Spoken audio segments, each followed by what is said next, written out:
Poder político na Idade Média é descentralizado e é um poder exercido pela Igreja Católica, em especial porque ela é a maior detentora de terras do mundo medieval. Por isso, uma das características da Idade Média é o teocentrismo. Teo, Deus, centrismo, centro. Deus no centro de absolutamente tudo. Pensou Idade Média, você tem que pensar que toda e qualquer expressão cultural são expressões voltadas para o alto, voltadas para Deus. Há um descrédito da razão grega para uma supervalorização da fé. Teocentrismo, Deus está no centro de tudo, nas artes, na música, na forma de se viver. O que marca a Idade Média é teocentrismo. Se tem 5 alternativas e alguma dessas alternativas é diferente do teocentrismo, você já anula, porque na Idade Média a marca cultural é Deus no centro, beleza? Quarta grande característica da Idade Média é o modo de produção feudal ou feudalismo, que se estabelece a partir das relações servis. Você tem o senhor feudal, o dono da terra, e você tem o servo, aquele que trabalha na terra. Falaremos um pouco mais sobre o senhor feudal e sobre o servo. Mas antes de mais nada, deixa eu definir feudalismo para vocês. Feudalismo, lembrem-se sempre, manda quem tem terras. É um modelo social, econômico e político voltado para a posse de terras. Manda quem tem terras. Vamos fazer um exercício mental de tentar compreender esse momento histórico, identificar questões culturais. É isso que o Enem cobra, que vocês tenham essa habilidade, tenham competências de entender o contexto histórico, entender o momento em questão e habilidade em lidar com ele, em solucionar problemas, em identificar questões culturais. Beleza? Então é preciso fazer um exercício mental de conseguir fechar o olho minimamente e imaginar como é que funcionava esse mundo da Idade Média. Por exemplo, não deve ser muito difícil de você conseguir imaginar que com as invasões bárbaras haja insegurança entre os moradores de Roma. Os nobres de Roma começam a se afastar da cidade e ir para as suas terras na zona rural. E com ele irão os camponeses, com medo de serem escravizados. Lá eles fundam castelos. Castelo é próprio da Idade Média. Se você vê um castelo em um filme, você já identifica que a Idade Média é uma construção arquitetônica própria da Idade Média. Por quê? O castelo, diferente de palácios, diferente de casas, diferente de prédios como temos hoje, por exemplo, tem uma finalidade muito bem definida, que é proteger quem está dentro contra quem vem de fora.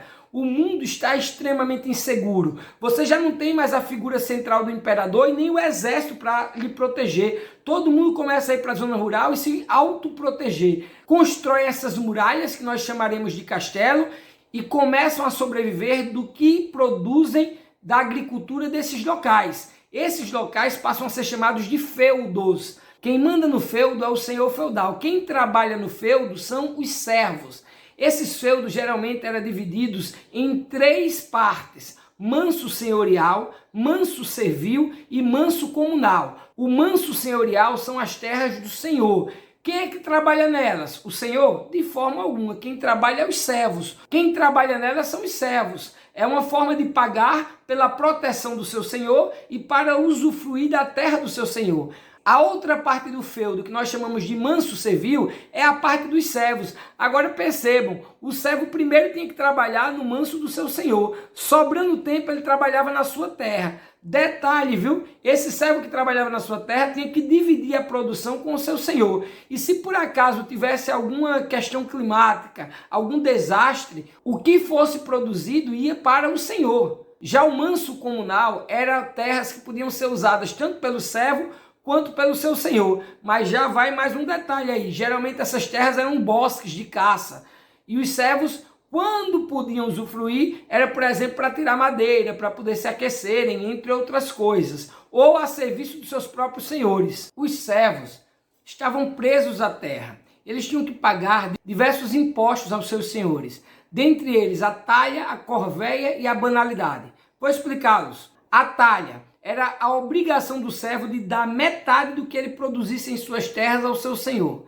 A corveia, os servos tinham que trabalhar de graça nas terras do seu senhor. Inclusive, a maior parte dos dias da semana eram para serem trabalhados nas terras do senhor. E as banalidades eram valores que os servos tinham que pagar para usar o celeiro, o forno, que pertenciam aos senhores feudais. Qualquer coisa do senhor que o servo quisesse usar, ele precisava pagar o imposto. Para vocês terem uma ideia, quando o servo passava da sua terra para as terras do senhor, por exemplo, atravessava a ponte e entrava no castelo, ele já tinha que pagar imposto. Só pela travessia, só para vocês terem uma ideia. Professor Hugo, então qual é a diferença do servo para escravo? Eu diria que o sistema servil é um escravismo mais brando, mas tem diferença sim. O escravo, ele é uma propriedade do seu senhor. O seu senhor pode matar se quiser, é uma propriedade. O servo não, o servo pertence à terra, ele não é propriedade do senhor, embora ele esteja preso à terra. Dando continuidade ao nosso exercício de imaginação, percebam, havia uma insegurança imensa, os nobres iam para a zona rural junto com diversos camponeses, até escravos ou ex-escravos, e lá formavam os feudos. Até aí beleza, né? Até aí nós vimos que tem o senhor feudal, o dono das terras, tem os servos, aqueles que trabalham na terra. A pergunta é, como se organizavam esses senhores feudais e mesmo a igreja? Como foi que se estabeleceu essa organização de uma política descentralizada? Através do que nós chamamos de sistema de vassalagem. Vamos para ela agora? Sistema de suzerania e vassalagem. Um modelo das relações hierárquicas econômicas próprio da Idade Média. Vamos lá. Sobre suzerania e vassalagem, vale salientar e fazer aquele exercício mental de entender que os bárbaros invadiram. Parte desses líderes bárbaros eram reis e fizeram acordos com a igreja e acordos com nobres romanos para evitar guerras e evitar conflitos. Esses nobres romanos e os reis de outros povos, dos povos bárbaros, passam a se adaptarem a esse novo modelo de produção que é o feudalismo, o qual tem como célula os feudos, que são unidades agrárias isoladas umas das outras. Então pensa numa grande pizza de calabresa, seria o mundo da Europa Ocidental. As calabresas, cada uma delas seriam os feudos. Então são diversas unidades agrárias de subsistência, isoladas umas das outras. O único vínculo que as ligam é a igreja, por isso que a igreja tem grande poder político, e nós já falamos disso anteriormente.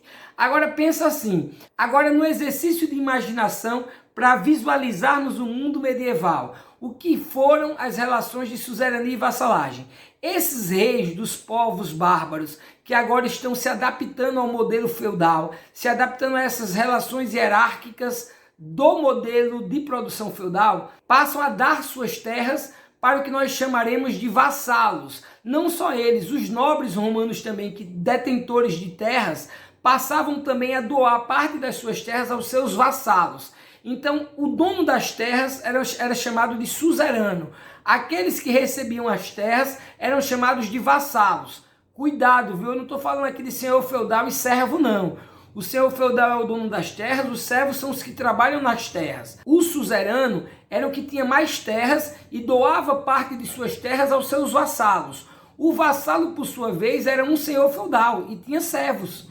O suzerano também era um senhor feudal com servos, só que o suzerano tinha mais poder do que os seus vassalos. Como é que se dava esse acordo? Era um acordo de proteção. O suzerano dava parte das suas terras aos seus vassalos. Os seus vassalos, por sua vez, ficavam obrigados, em tempos de guerra ou em alguma invasão, ataque, a protegerem o seu suzerano. Um vassalo, por exemplo, podia também ser suzerano. O vassalo recebeu as terras de um suzerano. Aí a terra é muito grande para ele proteger. Ele vai e doa para outros dois vassalos. E ele passa a ser suzerano daqueles vassalos, mas ele próprio é vassalo do seu suzerano. Isso era muito comum na Idade Média e eram acordos de proteção entre suzeranos e vassalos. Esta era a sociedade do mundo medieval, uma sociedade estamental.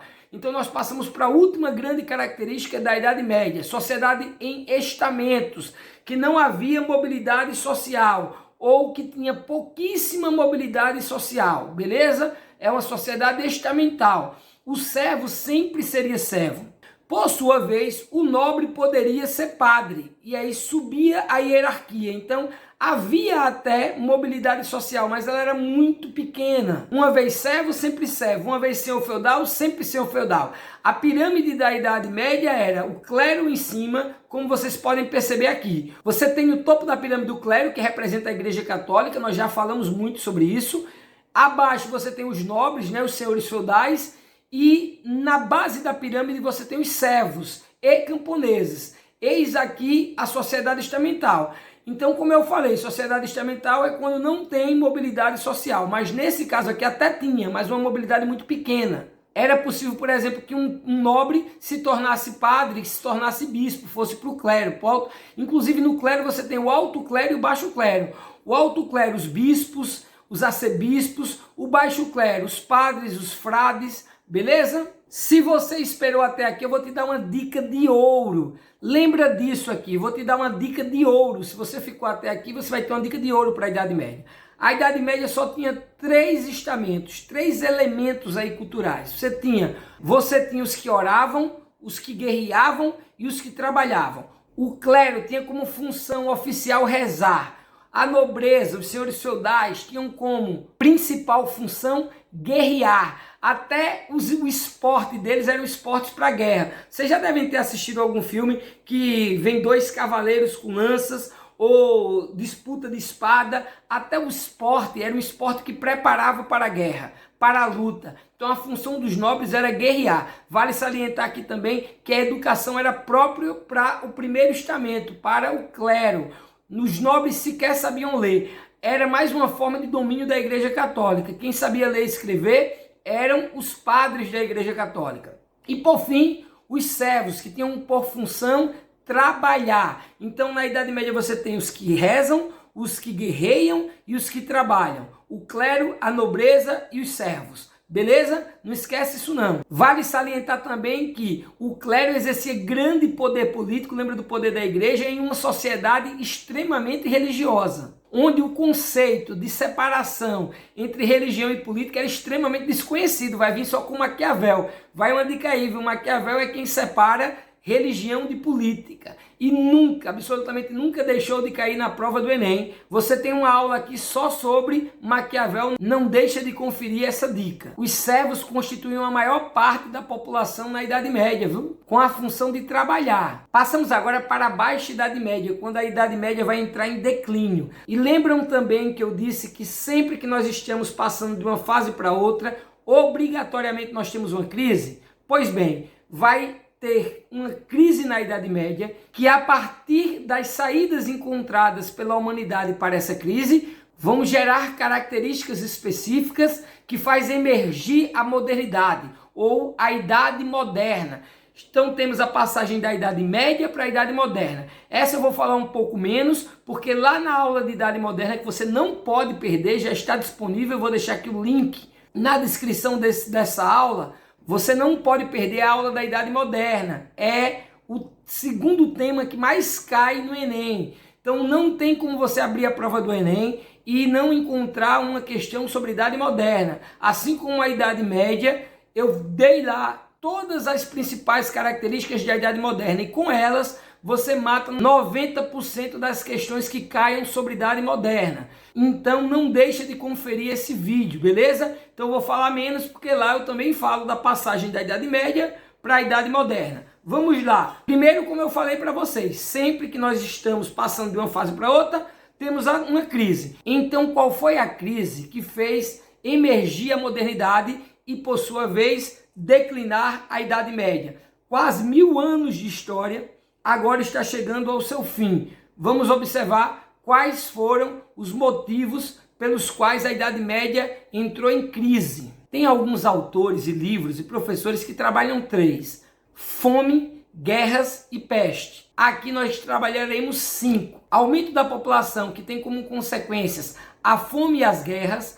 A principal dessas guerras são as cruzadas e a peste negra ou peste bubônica. Esses 5 fatores levam a uma grande crise da Idade Média e advento da Idade Moderna. Vamos falar um a um. Galera, não tinha TV, né? Não tinha internet, não tinha Instagram, Facebook, YouTube. A turma fazia o quê? Coisas gostosas, faziam filhos. E houve um aumento da população. Brincadeiras à parte, com o aumento da população, não houve aumento da produção. Havia pouca inovação tecnológica durante a Idade Média. Não estou dizendo que não existia, estou dizendo que foi pouca. Sobretudo, havia pouco progresso científico. Pesquisem o que aconteceu com Giordano Bruno, com Galileu Galilei, com Copérnico, como a igreja tratava os grandes cientistas, fazendo assim com que as novas tecnologias demorassem a surgir. Então a população cresceu, mas a quantidade de comida não. Nos feudos havia pouca inovação tecnológica. Qual é a consequência disso? Fome. Se tem fome e você é capaz de fazer um exercício mental, um exercício imaginativo, você vai dizer logo, pô, na Idade Média é feudalismo, manda quem tem terras. Se está rolando fome, a galera vai chegar à seguinte conclusão: só é possível acabar com a fome se nós conquistarmos mais terras. Para conquistar mais terras é preciso de quê? Guerras. Então, passa-se a ter um processo de guerras na Idade Média. Então o Papa Urbano II, percebendo o aumento da população e que a fome estava se alastrando, assolando a Europa, resolve conclamar os cristãos a retomarem a cidade de Jerusalém, que havia sido tomada pelos islâmicos. Lembrando que Jerusalém hoje é dividida entre cristãos, islâmicos e judeus. É uma cidade santa, sagrada para 3 religiões. Até hoje nós temos conflitos na região de Jerusalém. E à época, Jerusalém estava sob domínio dos islâmicos. Aí o Papa diz, vamos reconquistar a Terra Santa. Mas não era nada de Terra Santa que de fato ele queria. Queria reconquistar terras, junto com a nobreza, né? A nobreza de senhores feudais precisava de mais terras. Galera, pensa assim, imagina o seguinte, se você tem um feudo e tem 10 filhos, o feudo vai ser dividido para os 10 filhos, é isso? Vai chegar um momento que o seu filho vai ter diversos filhos, e o filho dele vai ter diversos filhos, e não vai ter terra para todo mundo ser nobre. As cruzadas ganham um aspecto de uma guerra santa. Só que para os poucos comerciantes que comercializavam as voltas dos feudos, né, as margens dos feudos, as cruzadas significavam ampliação das atividades comerciais, sobretudo a partir das cidades de Gênova e Veneza, que eram grandes polos comerciais ali na Península Itálica. Ao longo das cruzadas, foi nítido que deixou de ser uma guerra por motivos religiosos e passou a ser uma guerra pela conquista de terras e por motivações comerciais. Foram cerca de 9 cruzadas, com milhares de homens marchando até o Oriente, saqueando diversas cidades e retornando com diversas peças de ouro, joias, especiarias. E quando voltavam comercializando tudo isso que haviam conquistado. Então era uma guerra por riquezas, por terras. O que foi importante para a história da humanidade foi que esses cruzados, por onde as cruzadas passavam, eles faziam comércio. E aí começavam a surgir as feiras medievais. E aí a história vai dar um grande salto. Mas segura um pouco, esse salto histórico eu falo já. Antes, a última característica da crise da Idade Média, a peste negra ou peste bubônica, que exterminou cerca de 1/3 da população europeia. Você imagina como foi viver nesta época onde você teve uma peste que dizimou de cada 3 uma pessoa. É nesse cenário de crises que a humanidade vai encontrar saídas, e essas saídas geram o que nós conhecemos como Idade Moderna.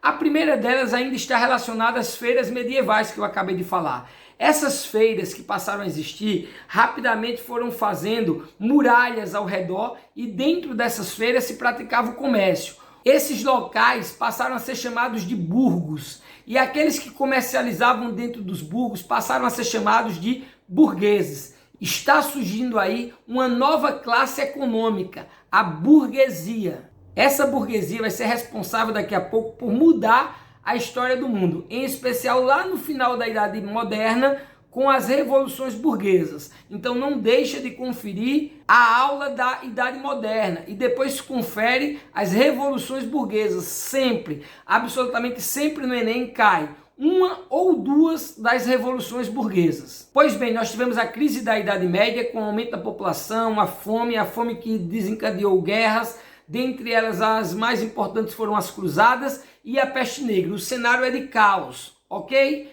mas surgem aí as feiras medievais. As feiras se transformam em burgos e depois se transformam em cidades. Galera, se tem feira, a turma se junta ou se separa? A tendência é que a turma se junte. Então nós temos o renascimento comercial e o renascimento urbano, que eu vou falar novamente lá no vídeo da Idade Moderna, da aula sobre Idade Moderna. O renascimento comercial, a partir das feiras e a partir dos burgos, vai gerar o renascimento urbano. A turma começa a sair da zona rural, indo ao encontro dos burgos, que se tornam cidades por melhores condições de vida, por trabalho assalariado. Então nós temos um boom que vai mudar para sempre o mundo medieval e dar início ao mundo moderno, à modernidade, a partir do renascimento do comércio, do renascimento urbano e do renascimento cultural. Lembram que na Idade Média uma das características principais era o teocentrismo, Deus no centro. O renascimento cultural vai buscar renascer a cultura greco-romana, trazer de volta aquela razão que ficou escanteada durante toda a Idade Média, porque na Idade Média a supremacia era da fé em detrimento da razão. Agora a razão volta com tudo, o que nós chamamos de renascimento cultural. Então, renascimento urbano, renascimento comercial e renascimento cultural marcam o fim da Idade Média e o início da Idade Moderna. Marcam a passagem da Idade Média para a Idade Moderna. Não deixa de conferir a nossa aula sobre Idade Moderna e nós temos vídeos só sobre renascimento cultural. Não deixem de assistir essa videoaula. Galera, dá o like, comenta, compartilha esse vídeo, não deixa de se inscrever no canal e ativar o sininho das notificações, beleza? Forte abraço, espero que tenham gostado.